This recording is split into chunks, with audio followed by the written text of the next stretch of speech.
नमस्कार, प्रतिदिन अखबार संपादकीय ऑडियो में आपका स्वागत है। पूरी दुनिया में ही दक्षिणपंथी राजनीति का उभार हो रहा है। दैनिक भास्कर, सोशल मीडिया की पहेली, बिजनेस स्टैंडर्ड, आबादी और आय में फर्क पर विकासशील का तर्क, पूर्वाग्रहों की कड़ियाँ, जनसत्ता, लोक सेवा और सुशासन का चेहरा, इमारतों में भूकंप रोधी व्यवस्था, राष्ट्रीय सहारा। अब आर्टिकल विस्तार से। पूरी दुनिया में ही दक्षिणपंथी राजनीति का उभार हो रहा है। दैनिक भास्कर, अभिजीत अय्यर मित्रा, सीनियर फेलो आईपीसीएस। ऊपर से देखने पर तो लगता है कि पूरी दुनिया में ही दक्षिणपंथी राजनीति पर उभार पर है, चाहे वह जापान हो, हंगरी या पोलैंड, स्लोवाकिया, इटली और अब नीदरलैंड हो, अमेरिका हो या अर्जेंटीना, सब जगह राइट विंग का प्रभुत्व बढ़ता नजर आ रहा है। लेकिन दक्षिणपंथ अधिकतर व्यक्तिवादी होता है, वह पर्सनैलिटी कल्ट का जश्न मनाता है, जबकि वामपंथ सामुदायिक होता है। इसी वजह से वामपंथ साहित्य और शिक्षा के क्षेत्र को प्रभावित करता है। लेकिन जब भारत जैसे देश में 70 साल का यह उत्सव परिणाम देखने में विफल रहा है, तो वामपंथ की स्वघोषित उत्कृष्टता विश्वसनीयता खोने लगी। जब राष्ट्रीय स्वयंसेवक संघ ने संस्था निर्माण पर ध्यान केंद्रित किया, तो लोगों ने व्यवस्थित रूप से दक्षिण पंथ को वोट देना शुरू किया, लेकिन ये उससे वामपंथ से ही सीखा था। जैसा कि लेखक मनु जोसेफ कहते हैं कि राइट विंग स्थानीय होता है और लेफ्ट विंग वैश्विक। अर्जेंटीना से अमेरिका, अमेरिका, ब्रिटेन से रूस और भारत से जापान तक हर जगह वामपंथियों की पद्धति और विचारधारा एक जैसी है, लेकिन भारत दक्षिणपंथी जापानी दक्षिणपंथी जैसा नहीं है और ये दोनों ही यूरोपियनों से भिन्न है। बहरहाल यूरोप में यह बदलाव आ रहा है और वहाँ के दक्षिणपंथी एक सामूहिक विचारधारा की ओर दिखाई पड़ रहे हैं। विडंबना यह है कि यूरोपीय दक्षिणपंथी विचारधाराओं का धीरे-धीरे अमेरिकी दक्षिणपंथ के साथ एकीकरण यूरोपीय संघ के निर्माण और प्रवासियों व बहुसंस्कृतिवाद के मसलों पर वामपंथी रुख के कारण हुआ। हंगरी के ओरबन, पोलैंड के डूडा, इटली की मेलोनी और नीदरलैंड के वाइल्डर्स को लें, वे सभी एक ही मौलिक बात पर सहमत हैं। वे चाहते हैं कि यूरोप अपने मूल में ईसाई बने, लेकिन इसके मानदंड और नियम सभी के लिए समान हो। अपर्याप्त अवसरों एवं भेदभाव का हवाला देकर दंगों को जायज़ नहीं ठहराया जा सकेगा। लोगों को स्थानीय भाषा और संस्कृति को अपनाकर उसमें फिट होना होगा। अलग-थलग रहने की आदत को बर्दाश्त नहीं किया जाएगा। इसका मतलब यह नहीं है कि मेलोनी, डूडा और ओरबन इस बात पर जोर देते हैं कि हर कोई एक जैसा ही भोजन करे।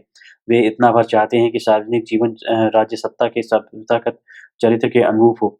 यहीं पर भारतीय दक्षिणपंथ विश्वगुरु सिद्ध होता है, क्योंकि सभ्यतागत राज्य शब्द को उसी ने गढ़ा है। यह महत्वपूर्ण है क्योंकि भारत में हिंदू धर्म के अतिरिक्त कई अन्य शाखाएँ समाहित हुई हैं। शाक्त, शैव, वैष्णव और कई तो बौद्ध, जैन, सिख धर्मों को भी एक व्यापक सनातन परंपरा का ही हिस्सा मानते हैं। ये एक बुनियादी सांस्कृतिक और सभ्यतागत एकता है। जबकि यूरोप में कैथोलिक, प्रोटेस्टेंट, कैल्विनवादी, लूथरन और ऑर्थोडॉक्स आदि के बावजूद सभ्यतागत एकता पर जोर नहीं दिया गया था। कई मायनों में हम यूरोपीय संघ को सैन्य और राजनीतिक एकीकरण के बिना भारत या भारत को वित्तीय एकीकरण के बिना यूरोपीय संघ के रूप में देख सकते हैं। हालांकि जीएसटी के साथ अब ये भी बदल रहा है। यूरोप को दक्षिणपंथी राजनीति को आगे रखना है, तो यूरोपीय संघ को एक ऐसे संगठन में बदलना होगा जो मुख्यतः राइट विंगर हो। यह एक विरोधाभासी ही है कि ईयू के अधिकांश देश ऐसे हैं जहां दक्षिणपंथी सत्ता में है, लेकिन एक संस्थान के रूप में वह वामपंथी बना हुआ है और एक ऐसे संवैधानिकतर संगठन के रूप में काम करता है जो किसी के प्रति उत्तरदायी नहीं। यह भी गौरतलब है कि भारतीय दक्षिणपंथ की तरह यूरोपीय दक्षिणपंथ भी अब कुछ हद तक लेफ्ट की ओर झुकता चला गया है। इस मायने में वह सामाजिक कल्याण और सामाजिक न्याय में विश्वास रखता है। अमेरिका में ऐसा नहीं है। जहाँ अमेरिकी दक्षिणपंथी यूरोपीय दक्षिणपंथियों के समान ही आप्रवासन और बहुसंस्कृतिवाद के विरोधी हैं और राजसत्ता पर नियंत्रण पसंद नहीं करते, वहीं वे अभी भारतीय दक्षिणपंथ की संस्थागत परिपक्वता के स्तर पर नहीं आ सके हैं। भारतीय दक्षिणपंथ अपने सांस्कृतिक राष्ट्रवाद के कारण ठोस बुनियाद पर स्थित है और यह एक सभ्यतागत राष्ट्र का निर्माण कर रहा है, लेकिन यूरोपियन दक्षिणपंथ ऐसा तभी कर पाएगा जब वह यूरोपियन देशों के साथ ही ईयू की प्रकृति में भी बदलाव ला सके। ईयू में अब बदलाव आ रहा है और वहाँ के दक्षिणपंथी एक सामूहिक विचारधारा की ओर बढ़ते दिखाई दे रहे हैं, लेकिन उसकी तुलना में भारतीय दक्षिणपंथ अपने सांस्कृतिक राष्ट्रवाद के कारण एक अधिक ठोस बुनियाद पर स्थित है। सोशल मीडिया की पहली बिजनेस स्टैंडर्ड। दुनिया भर के नियामकी प्राधिकारों तथा नागरिक समाज की ओर से दबाव झेलने के बाद मेटा ने कहा है कि वह इंस्टाग्राम और फेसबुक का इस्तेमाल करने वाले किशोरों को नुकसान पहुंचाने में सक्षम सामग्री नहीं दिखाएगी। इस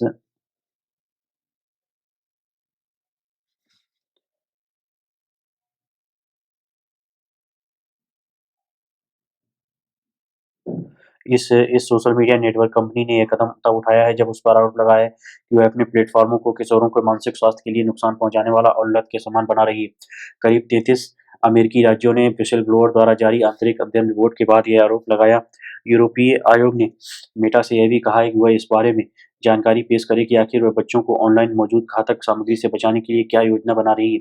और सोशल मीडिया की इस दिग्गज कंपनी ने कहा है कि वह ऐसी पोस्ट को किशोरों की फीड से हटाना चाहती है जो आत्महत्या, आत्मघात और खान-पान की बीमारियों से संबंधित है। कंपनी ने कहा है कि अगर उपयोगकर्ता ऐसी सामग्री पोस्ट करने वाले वयस्कों को फॉलो करते होंगे तो भी वह उसकी फीड से ऐसी सामग्री हटा देगी। कंपनी का यह कदम ज़ाहिर तौर पर इन आशंकाओं की उपज है कि उसके नियामक उस पर ऐसे प्रतिबंधात्मक कायदे लगा सकते हैं जो मेटा को किशोर उपयोगकर्ताओं के संपर्क करने से रोक दें। बहरहाल इस पहल का प्रवर्तन और निगरानी कई स्तरों पर कठिन है। ये प्लेटफ़ॉर्म आयु की पुष्टि के लिए स्वप्रमाणन पर निर्भर करते हैं। हालाँकि सैद्धांतिक तौर पर कम उम्र के उपयोगकर्ताओं को इनसे बचाया जा सकता है। फेसबुक और इंस्टाग्राम साइन अप के लिए न्यूनतम 13 वर्ष की आयु की शर्त रखते हैं और अल्पवय बच्चों को अकाउंट बनाने के लिए माता-पिता की सहमति की ज़रूरत होती है। उन्हें खराब भाषा, बार-बार असभ्य भाषा, स्पष्ट रूप से यौनिकता वाले संवाद और अथवा गतिविधि या ग्राफिक हिंसा या ऐसे चित्रों से बचाया जाना अपेक्षित है। व्यवहार में देखें तो आयु के प्रमाणन की ज़रूरत को दरकिनार करके बच निकलना आसान है। तकनीक के इस्तेमाल में दक्ष युवा ऐसा करते हैं कि वयस्कों के रूप में साइन अप कर लेते हैं। हालाँकि ऐसा करना सेवा शर्तों का उल्लंघन है और इसके लिए उनके अकाउंट बंद किए जा सकते हैं। इंस्टाग्राम ने प्रतिबंधों को सख्त करते हुए ये व्यवस्था बनाई कि 19 वर्ष से कम आयु के उपयोगकर्ता ऐसे किसी व्यक्ति को निजी संदेश नहीं भेज सकते जो उन्हें फॉलो नहीं करते। इसके अलावा ऐसा कोई व्यक्ति उनकी सामग्री को टैग या मेंशन नहीं कर सकता, ना ही रीमिक्स में उसका इस्तेमाल कर सकता है जिन्हें वे फॉलो नहीं करते। कम उम्र युवाओं और खातों के लिए संवेदनशील सामग्री से जुड़े नियंत्रण भी हैं। इन प्रतिबंधों की कमियाँ भी हैं। इन मंचों पर अल्प आयु के युवा भी दिक्कतदेह सामग्री तैयार कर सकते हैं। इंस्टाग्राम इस बात के लिए कुख्यात है कि वहाँ युवाओं द्वारा साथियों को परेशान किया जाता है। इस बात को की पूरी संभावना है कि कोई खराब और परेशान करने वाली पोस्ट लंबे समय तक वायरल बनी रहे। बेहतर रिपोर्टिंग सिस्टम और ढेर सारे मॉडरेटरों की मदद से ही उसे विश्वसनीय बनाया जा सकता है। इसकी अपनी कीमत है। किसी सोशल मीडिया प्लेटफ़ॉर्म के लिए सबसे बड़ा मुद्दा शायद सामग्री पर नज़र रखने और लोगों को जोड़े रखने के बीच का द्वंद्व है। व्हिसल ब्लोअर का आंतरिक अध्ययन इस बात को स्पष्ट करता है कि कंपनी लोगों को अपने साथ जोड़े रखने पर जोर देती है, जबकि उसे पता है कि किशोर अपना बहुत अधिक समय फेसबुक पर देते हैं और उन्हें इसका खामियाजा भी भुगतना पड़ता है। सोशल मीडिया के लिए ऐसा कारोबारी मॉडल तैयार करना मुश्किल होगा जहाँ वो घातक सामग्री की पहुँच तो सीमित करे, लेकिन अपने साथ लोगों का जुड़ाव बनाए रखे। अगर लोगों का जुड़ाव कम होगा तो इसका नकारात्मक वित्तीय असर होगा। यह देखना मुश्किल होगा कि ये प्लेटफ़ॉर्म बिना नियमों की दबाव के इस पहेली को किस प्रकार हल कर सकते हैं। आबादी और आय में फ़र्क पर विकासशील का तर्क। एरिक इक्रियर के मानद प्राध्यापक और भारत सरकार के पूर्व मुख्य आर्थिक सलाहकार हैं। ग्लोबल साउथ विकासशील और अल्प विकसित देशों का समूह जुमले का पहला इस्तेमाल कार्ल आग्लेस्बी ने कॉमनवेल्थ नामक पत्रिका के सन 1969 के विशेष अंक में किया था, जो वियतनाम युद्ध पर केंद्रित था। इसे सन 1980 में जर्मनी के पूर्व चांसलर विली ब्रांड की report north south a programme for survival से ख्याति मिली। इस रिपोर्ट में उत्तर और दक्षिण उन्होंने दुनिया के मानचित्र पर एक रेखा खींचकर दोनों को अलग-अलग दर्शाया के जीवन स्तर में भारी अंतर को रेखांकित किया और जोर देकर कहा कि उत्तर के अमीर देशों अमेरिका, यूरोप और जापान आदि को दक्षिण के गरीब देशों को अधिकाधिक संसाधन देने चाहिए। उन्होंने उत्तर में संरक्षणवाद कम करने की भी वकालत की ताकि इस अंतर को काटा जा सके या कम किया जा सके। बीते 40 वर्षों में इस जुमले का प्रयोग बहुत बढ़ गया है और यह विकासशील देशों का पर्याय बन गया है। ध्यान देने वाली बात है कि दिल्ली में सितंबर 2023 में भारत की अध्यक्षता में G20 देशों के सफल शिखर सम्मेलन के बाद इसे और अधिक लोकप्रियता मिली है। इस शिखर बैठक में चुनौतीपूर्ण हालात में विकास आधारित घोषणा तैयार की गई है और यह सुनिश्चित किया गया है कि अफ्रीकी यूनियन को G20 का स्थायी सदस्य बनाया जाए। आज की दुनिया में ग्लोबल साउथ में कौन से देश शामिल हैं और उनकी परिस्थितियां, उनके विकास के चरण, आकांक्षाएं और हित कितने अलग-अलग हैं। तमाम अन्य मिश्रित शब्दों की तरह ही इस समूह का व्यापक स्वीकार्य घटक भी समय और संदर्भ के मुताबिक बदलता रहता है। उदाहरण के लिए 1960 के दशक में संयुक्त राष्ट्र के संदर्भ में इसे G77 कहा जाता था। इस समय करीब 120-130 देशों को आसानी से ग्लोबल साउथ का हिस्सा माना जा सकता है।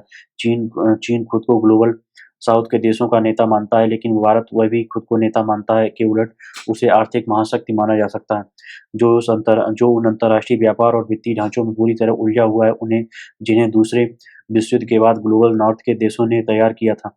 शायद इससे जुड़े बुनियादी सवाल का उत्तर हासिल करने का सबसे बेहतर तरीका यह है कि ग्लोबल साउथ के देशों में ज़्यादातर की आबादी और प्रति व्यक्ति आय के आंकड़ों पर नज़र डाली जाए। हमने ग्लोबल साउथ के सर्वाधिक आबादी वाले 50 देशों पर नज़र डाली, जिनकी आबादी 2 करोड़ से अधिक है। ये देश एशिया, अफ्रीका और लैटिन अमेरिका के हैं। इन देशों पर नज़र डालने में ग्लोबल साउथ के देशों में कुछ गुणधर्म सामने आते हैं। आय और आबादी के लिहाज से उनमें काफ़ी अंतर पाया गया है। यह अंतर महाद्वीपों के भीतर भी था और उनसे परे भी थे। अफ्रीका और लैटिन अमेरिका की तुलना में एशिया की आबादी अधिक है। दुनिया के सर्वाधिक आबादी वाले 5 में से 4 ये देश एशिया के हैं। इसमें चीन और भारत प्रमुख हैं। पाकिस्तान को अपवाद मान लिया जाए तो ऐसे शेष राष्ट्र विश्व मामलों में अहम भूमिका निभाने की आकांक्षा रखते हैं। चीन पहले ही एक बड़ी सैन्य और आर्थिक शक्ति बन चुका है। हाल के दशकों में एशियाई अर्थव्यवस्थाओं को खासकर पूर्व एशिया के देश तेजी से विकसित हुए हैं और निकट भविष्य में भी ये तेजी से बरकरार रहने की उम्मीद है। इसमें उनके 2 क्षेत्रीय मुक्त व्यापार समझौतों की अहम भूमिका होगी। वेनेजुएला को छोड़ दें तो अन्य 6 लैटिन अमेरिकी देश या तो उच्च मध्य आय वाले हैं और विश्व बैंक के मानकों के अनुसार, या फिर चिली जैसे उच्च आय वाले, या अर्जेंटीना, मेक्सिको और ब्राज़ील जैसे उच्च आय के करीब पहुंच चुके देश हैं। उनकी अपेक्षाकृत समृद्धि और अच्छी खासी आबादी को देखते हुए विश्लेषकों ने आशंका जताई है कि आखिर क्यों ब्राज़ील और मेक्सिको वैश्विक मामलों में अहम भूमिका नहीं निभा रहे। ग्लोबल साउथ के अफ्रीकी सदस्य आमतौर पर गरीब और वहाँ के 20 देशों में से 7 की प्रति व्यक्ति आय रोज़ाना $1000 से कम है। केवल एक देश यानी दक्षिण अफ्रीका की प्रति व्यक्ति आय $5000 से अधिक है। इसके विपरीत 20 में से 7 एशियाई देशों की प्रति व्यक्ति आय $5000 से अधिक है। इनमें कजाकिस्तान और सऊदी अरब जैसे 2 तेल निर्यातक देश हैं। 2 तेल निर्यातक देश शामिल हैं। बड़े साउथ अफ्रीका में से 3 Ethiopia, democratic Republic of Congo और सूडान में खूनी नागरिक संघर्ष का लंबा इतिहास रहा है, जिसने उनके विकास पर नकारात्मक असर डाला है। नागरिक संघर्षों ने 4 एशियाई देशों सीरिया, इराक, यमन और म्यांमार के विकास को भी बुरी तरह प्रभावित किया है, लेकिन वे कम आबादी वाले एशियाई देशों में आते हैं। इनमें से 3 देश पश्चिम एशिया के उस इलाके से आते हैं जो निरंतर युद्ध से घिरा रहा है। ग्लोबल साउथ ने वैश्विक मामलों और स्वयं की प्रगति को किस हद तक और किस तरह प्रभावित किया है, ज़ाहिर-सी बात है कि इस मामले में उनकी प्रगति अपेक्षा से बहुत कम रही है। ग्लोबल नॉर्थ में ताकत, संपत्ति और तकनीकी उन्नति को देखते हुए इसमें आश्चर्य की कोई बात नहीं लगती। बहरहाल बीते 70 से अधिक वर्षों में कुछ अहम प्रगति भी हुई है। ऐसा 2 अलग-अलग माध्यमों से हुआ है। पहला है कि अमीर देशों द्वारा निर्मित अंतर्राष्ट्रीय संस्थानों के साथ गठबंधन करके, उदाहरण के लिए बहुपक्षीय विकास बैंक, IMF, गेट, WTO और संयुक्त राष्ट्र की विशेष एजेंसियाँ। दूसरा, सीमित सदस्यता वाले संस्थान, मसलन OPEC, ASEAN, organization of American states और अफ्रीकी यूनियन आदि। इनमें पहला संगठन यानी ओपेक सबसे अधिक प्रभावी रहा है। उसने सन 1970 के दशक से ही सदस्य देशों के हितों को आगे बढ़ाया है, लेकिन उसने ऐसा तेल आयातक देशों की कीमत पर किया है, जिसमें ग्लोबल साउथ के ढेर सारे देश भी शामिल हैं। ग्लोबल साउथ के देशों का ऐसा कोई संगठन नहीं है जिनके पास अपना मजबूत सचिवालय हो अथवा जिसकी तुलना अमीर देशों के संगठन OECD से की जा सके। साफ कहा जाए कि तो ग्लोबल साउथ अभी भी विकासशील देशों का पर्यायवाची ही है। पूर्वाग्रहों की कड़ियाँ जनसत्ता। समाज की ऐसी धारणाओं की वजह से न जाने कितनी मुश्किलें अपने जटिल रूप में कायम हैं, जिनका तथ्यों से कोई लेना-देना नहीं होता है। किसी परिवार में बेटी के जन्म से लेकर उसकी माँ को जिम्मेदार मानना भी एक ऐसी ही धारणा है, जिसकी वजह से न जाने कितनी महिलाओं को परिवार और समाज में मानसिक और शारीरिक उत्पीड़न का सामना करना पड़ता है। बहुत सारे लोग पहले से कायम इस तरह की बातों पर आँख मूंद कर विश्वास करते हैं और इस वजह से किसी महिला को अपमानित या प्रताड़ित करने से भी नहीं हिचकते। ऐसी खबरें अक्सर आती रहती हैं जिनमें ऐसे दुराग्रह के कारण परिवार की प्रताड़ना से तंग आकर किसी महिला ने आत्महत्या कर ली और उसकी हत्या कर दी गई। दिल्ली उच्च न्यायालय ने ऐसे ही एक मामले में समाज को आईना दिखाया है कि बेटी के जन्म को लेकर प्रचलित धारणाएं विज्ञान के लिहाज से एक झूठ पर आधारित हैं। दरअसल ऐसे पूर्वाग्रहों पर विश्वास करने वाले लोग न तो तथ्यों को खोजने जानने का प्रयास करते हैं, न ही अपने विवेक का इस्तेमाल करते हैं। आमतौर पर वे निराधार बातों को भी सच मानकर किसी महिला के खिलाफ अक्सर संवेदनहीनता की हद पार कर जाते हैं। यही वजह है कि अदालत ने ऐसे लोगों को शिक्षित करने की ज़रूरत बताई है, जो अपने वृक्ष वंश को सुरक्षित रखने की ज़िम्मेदारी अपनी बहुओं पर थोपते हैं और उन्हें प्रताड़ित करते हैं। ऐसा करते हुए विज्ञान के इस बुनियादी सिद्धांत पर गौर करना ज़रूरी नहीं समझा जाता कि अजन्मे बच्चे के लिंग निर्धारण के लिए पुरुष का गुणसूत्र जिम्मेदार होता है, ना कि महिला का। गौरतलब है कि दिल्ली उच्च न्यायालय में दहेज मामले की सुनवाई के दौरान एक महिला के परिजनों ने आरोप लगाया था कि उनकी बेटी को उनके ससुराल वाले दहेज की मांग करने के साथ-साथ इसलिए भी प्रताड़ित करते थे कि उसने 2 बेटियों को जन्म दिया था। लगातार यातना से परेशान होकर पीड़ित महिला ने आत्महत्या कर ली थी। अव्वल तो बेटी के बजाय बेटा पैदा होने की इच्छा पालना ही अपने अपने लैंगिक भेदभाव का स्रोत है और ये किसी समाज के सोच के स्तर पर पिछड़े होने का भी सबूत है। दूसरे विज्ञान विज्ञान के विकास के इस चरम दौर में भी लोग अपने पूर्वाग्रह के बरक्स वैज्ञानिक हरकतों से मुँह चुराते रहते हैं। हालाँकि ये स्कूली शिक्षा के दौरान ही बच्चों को पढ़ाया-बताया जाता रहा है कि बहन के भीतर सिर्फ़ एक्स गुणसूत्र होते हैं, जबकि पुरुषों में एक्स और वाई दोनों गुणसूत्र होते हैं। अंडाणु एक्स और वाई गुणसूत्र से जुड़ता है या नहीं, इसी पर लड़के या लड़की का जन्म निर्भर होता है। मगर तथ्यों को जानना-समझना लोगों को ज़रूरी नहीं लगता कि गर्भवती महिला बेटी को जन्म देगी या बेटे को जन्म देगी या बेटी को। यह उसके पति के गुणसूत्र पर निर्भर होता है। पारंपरिक या जड़ व्याख्यानों से तैयार प्रतिगामी मानसिकता की वजह से हम वैज्ञानिक सच से अनजान या उसकी अनदेखी करते हुए कई बार बेटी को जन्म देने के लिए बहू को अलग-अलग तरीके से अपमानित करते या यातना देते हैं। विवाह के बाद दहेज की अत्यंत माँग करके प्रताड़ित करना इसका में एक नतीजा होता है, जबकि कई बार इसके पीछे धारणागत जड़ताएँ होती हैं।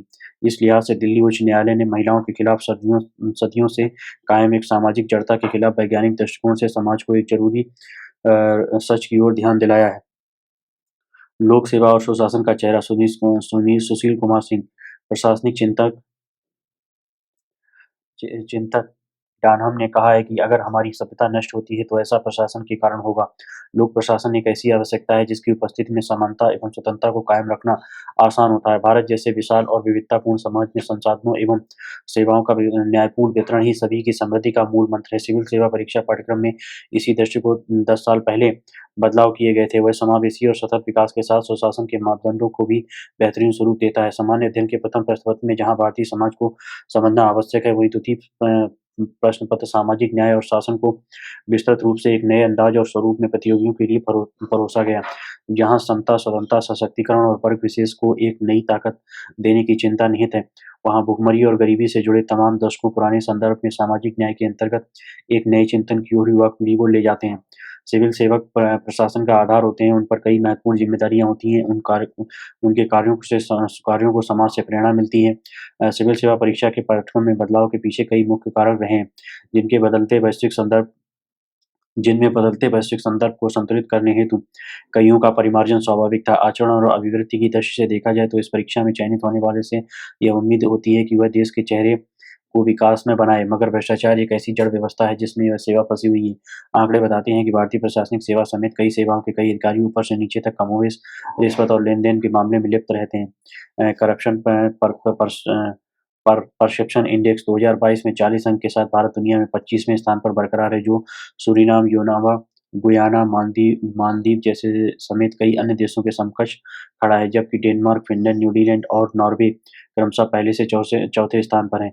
सिविल सेवा परीक्षा पाठ्यक्रम में सामान्य अध्ययन का चौथा प्रश्न पत्र नीतिशास्त्र से संबंध है।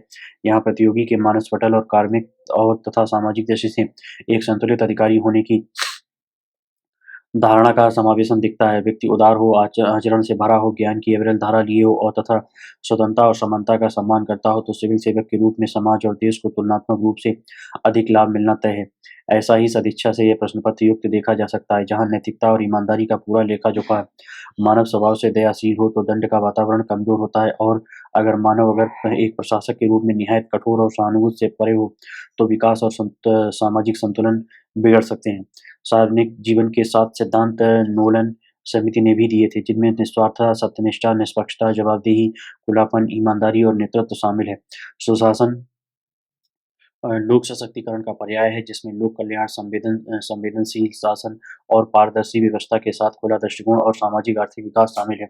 यह समावेशी ढांचे को त्वरित करता, सतत विकास को महत्व देता और जनजीवन को सुजीवन में तब्दील करता है। सिविल सेवा परीक्षा के पाठ्यक्रम और सिविल सेवकों के प्रशिक्षण के पूरे ताने-बाने को देखें तो एक अच्छे प्रशासक की तलाश हर दृष्टि से इसमें है। प्रशिक्षण के दौरान पाठ्यक्रमों का अनुपालन संरचनात्मक तौर पर एक मजबूत तैयारी को लेकर की ओर ले जाता है।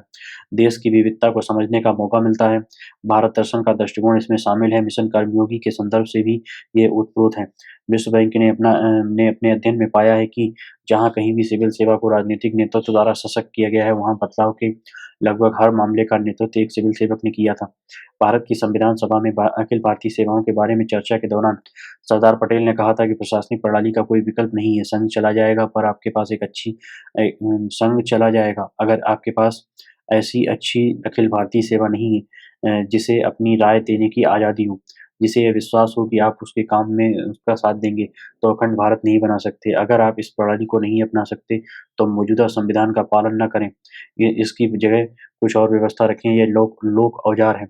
इन्हें हटाने पर और मुझे देश भर में उथल-पुथल की स्थिति के सिवा कुछ नज़र नहीं आता। ब्रिटिश काल में प्रशासनिक सेवा नौकरशाही की प्रवृत्ति भारतीय दृष्टि से लोक कल्याण से मानो परे रही है। मैक्स वेबर ने अपनी मैक्स वेबर ने अपनी उम,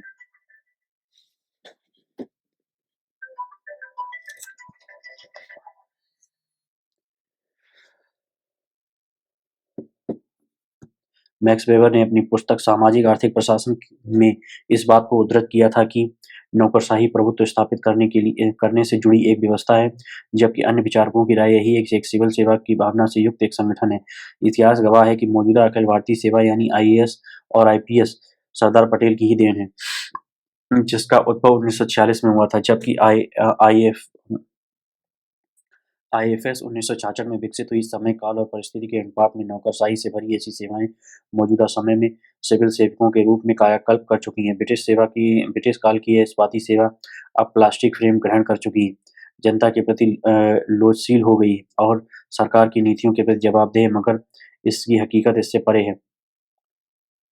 इसकी हकीकत इससे परे है। सरकार पुराने भारत की पहचान से बाहर आकर नए भारत की क्रांति लानी चाहती है, जो बिना लोक सेवकों के मानस को बदले पूरी तरह संभव नहीं है। प्रधानमंत्री लोक सेवकों को नैतिकता का पाठ पढ़ाते रहे हैं। कुछ हद तक कह सकते हैं कि भ्रष्ट अधिकारियों के खिलाफ सरकार ने बड़े कदम उठाए हैं, मगर सामाजिक बदलाव के लिए प्रशासन में काफ़ी कुछ परिवर्तन करना होगा। जनवरी 2022 में सरकार ने आईएएस कैडर नियम 1954 में संशोधन का प्रस्ताव दिया था। देश में 1 मई 2017 से लाल बत्ती गायब है। नीति आयोग के पास 2018 की ऐतिहासिक रिपोर्ट में लोक सेवा में सुधार को लेकर निहित अध्याय में new India at the rate 75 हेतु रणनीति रिपोर्ट में जनसेवाओं को और अधिक प्रभावी और कुशल बनाने के लिए लोक सेवकों की भर्ती, प्रशिक्षण सहित कार्य निष्पादन के मूल्यांकन में सुधार करने जैसे तंत्र को स्थापित करने पर जोर दिया गया है, ताकि नए भारत के लिए परिकल्पित और संदर्भित विकास को हासिल किया जाना आसान हो। सितंबर 2020 में से मिशन कर्मयोगी कार्यक्रम में सृजनात्मक, रचनात्मक, कल्पनाशील और नवप्रवर्तनशील, प्रगतिशील और सक्रिय तथा पेशेवर सामर्थ्यवान लोक सेवक विकसित करने के लिए एक घोषणा दिखाई देती है। राष्ट्रीय लोक सेवा क्षमता निर्माण कार्यक्रम इस तरह से बनाया गया है कि वह भारतीय संस्कृति और संवेदना की परिधि में रहने के साथ-साथ दुनिया भर की सर्वश्रेष्ठ कार्य पद्धतियों और संस्थानों से अध्ययन संसाधन प्राप्त कर सके। सरकार $5 खरब की अर्थव्यवस्था बनने की चाहत रखती है, मगर ये तभी संभव है जब लोक सेवा में बेहतरीन और बड़ा सुधार किया जाए, जहाँ भ्रष्टाचार पर पूरी तरह लगाम हो और जनता तक बकाया विकास पहुँचाया जाए। ये एक बड़े ढांचागत सुधार से ही संभव है। ज़ाहिर है, नए भारत की जिस महत्वाकांक्षा ने नई उड़ान भरी है, उसे धरातल पर नई लोक सेवा के ज़रिए ही उतारा जा सकता है। इमारतों में हो भूकंप रोधी व्यवस्था। राष्ट्रीय सहारा जय सिंह रावत। हाल ही में जापान में आए विनाशकारी भूकंप ने भारतीय हिमालय में बसे लोगों को भी डरा दिया है। डरना भी स्वाभाविक है, क्योंकि विश्व की सबसे युवा पर्वत श्रृंखला हिमालय भी भूगर्भीय हलचलों के कारण भूकंप की दृष्टि से कोई कम संवेदनशील नहीं है। भूवैज्ञानिकों का यहाँ तक मानना है कि हिमालय के गर्भ में इतनी भूगर्भीय ऊर्जा जमा है कि अगर वह अचानक एक साथ बाहर निकल गई तो उसका विनाशकारी प्रभाव कई परमाणु बमों के विस्फोटों से भी अधिक हो सकता है। चूँकि जापान के लोग भूकंप जैसी प्राकृतिक आपदाओं के साथ जीना सीख चुके हैं, इसलिए वहाँ बड़े भूकंप में भी जन और धन की बहुत कम हानि होती है। जबकि भारत में मध्यम परिमाण का भूकंप भी भारी तबाही मचा देता है। कारण प्रकृति के साथ सामंजस्य और जन जागरूकता की कमी। भारतीय मौसम विज्ञान विभाग के भूकंप के चार्ट पर नज़र डालें तो 15 दिसंबर 2023 से 1 जनवरी 2024 की अवधि 24 की 15 दिन की अवधि में भारत में कश्मीर से लेकर कन्याकुमारी तक रिएक्टर पैमाने पर 1.8 से 6 परिमाण तक के कुल 74 भूकंप दर्ज हैं और इनमें से सर्वाधिक 64 भूकंप नेपाल और हिमालयी राज्यों में आए हैं, क्योंकि नेपाल उत्तराखंड जैसे हिमालयी राज्यों से जुड़ा जुड़ा है और इसकी सेस्मिक स्थिति इन्हीं राज्यों के समान है। इसलिए हम नेपाल की गिनती हिमालयी राज्यों से कर रहे हैं। हिमालयी राज्यों में भी सर्वाधिक 24 भूकंप जम्मू-कश्मीर और लेह-लद्दाख में दर्ज हुए हैं। इनमें भी सर्वाधिक 11 भूकंपों का केंद्र किश्तवाड़ रहा है। इसके अलावा उत्तराखंड में 6 और हिमाचल में 5 भूकंप दर्ज हुए हैं। इसी तरह पूर्वोत्तर में ईस्ट और वेस्ट गारो हिल्स, मणिपुर, अरुणाचल, मिजोरम और नागालैंड में भूकंप की आवृत्ति दर्ज हुई है। नेपाल में 4 से 8 नवंबर 2023 तक 2.8 से 5.6 परिमाण के 17 भूकंप दर्ज किए गए। वहाँ एक ही दिन 4 नवंबर को 2.8 से 3.7 परिमाण के 8 भूकंप दर्ज किए गए। भारत की संपूर्ण हिमालयी बेल्ट 8 से अधिक तीव्रता वाले बड़े भूकंपों के लिए अतिसंवेदनशील मानी जाती है। इसका मुख्य कारण भारतीय प्लेट का यूरेशिक प्लेट की ओर लगभग 50 मिलीमीटर प्रति वर्ष की दर से खिसकना है। हिमालय क्षेत्र और सिंधु-गंगा के मैदानों के अलावा यहाँ तक कि प्रायद्वीपीय भारत में भी विनाशकारी भूकंपों का खतरा है। देश के वर्तमान भूकंपीय ज़ोनेशन मैप के अनुसार भारतीय भूभाग का 59% हिस्सा सामान्य से बहुत बड़े भूकंप के खतरे की जद में है। भारत में भी संपूर्ण हिमालय क्षेत्र को रिएक्टर पैमाने पर 8.0 अंक की तीव्रता वाले बड़े भूकंप के प्रति प्रवृत्ति में माना गया है। इस क्षेत्र में 1897 शिलांग तीव्रता 8.7, 19.5 में कांगड़ा तीव्रता 8.8, 1934 बिहार नेपाल तीव्रता 8.3 और 1950 असम तिब्बत तीव्रता 8.6 के बड़े भूकंप आ चुके हैं। नेपाल में 25 अप्रैल 2015 का 8.1 परिमाण का अब तक का सबसे भयंकर भूकंप था, जिसमें 8,649 लोग मारे गए थे और 2,952 घायल हुए थे। दरअसल बहुत छोटे भूकंप की तीव्रता ऋणात्मक संख्या भी हो सकती है। आमतौर पर 5 से अधिक तीव्रता वाले भूकंप के कारण जमीन में इतनी तेज गति होती है कि संरचनाओं के काफ़ी नुकसान हो सकता है। बहरहाल भारतीय हिमालयी क्षेत्र में जिस विनाशकारी भूकंप की आशंका जताई जा रही है, उसकी शक्ति कई परमाणु बमों से अधिक होने की आशंका व्यक्त की गई है। भूकंप जैसी प्राकृतिक घटनाओं को रोका तो नहीं जा सकता, मगर प्रकृति के साथ रहना सीख कर बचाव अवश्य किया जा सकता है। दरअसल लोग भूकंप से नहीं, इमारतों की वजह से मरते हैं। 30 सितंबर 1993 को महाराष्ट्र के लातूर में 6.2 परिमाण का भूकंप आता है, तो उसमें लगभग 10,000 लोग मारे जाते हैं और 30,000 से अधिक लोगों के घायल होने के साथ ही 1.4 लाख लोग बेघर हो जाते हैं। जबकि 28 मार्च 1999 को चमोली में लातूर से भी बड़ा 6.8 मैग्नीट्यूड का भूकंप आता है, तो उसमें केवल 103 लोगों की जानें जाती हैं और 50,000 मकान क्षतिग्रस्त होते हैं। इसी तरह 20 अक्टूबर 1991 में उत्तरकाशी के 6.6 परिमाण के भूकंप में 786 लोग मारे जाते हैं और 42,000 मकान क्षतिग्रस्त होते हैं। जबकि 26 जनवरी 2001 को गुजरात के भुज में रिएक्टर पैमाने पर 7.7 परिमाण का भूकंप आता है, तो उसमें 20,000 लोग मारे जाते हैं और 1.67 लाख लोग घायल हो जाते हैं। लातूर और भुज में हुई तबाही घनी आबादी और विशालकाय इमारतों के कारण हुई, जिसमें भूकंप-रोधी व्यवस्था नहीं थी। इसलिए लोगों को सावधान करने के साथ ही भूकंप के प्रति जागरूक किया जाए ताकि वे अपना बचाव स्वयं कर सकें। धन्यवाद।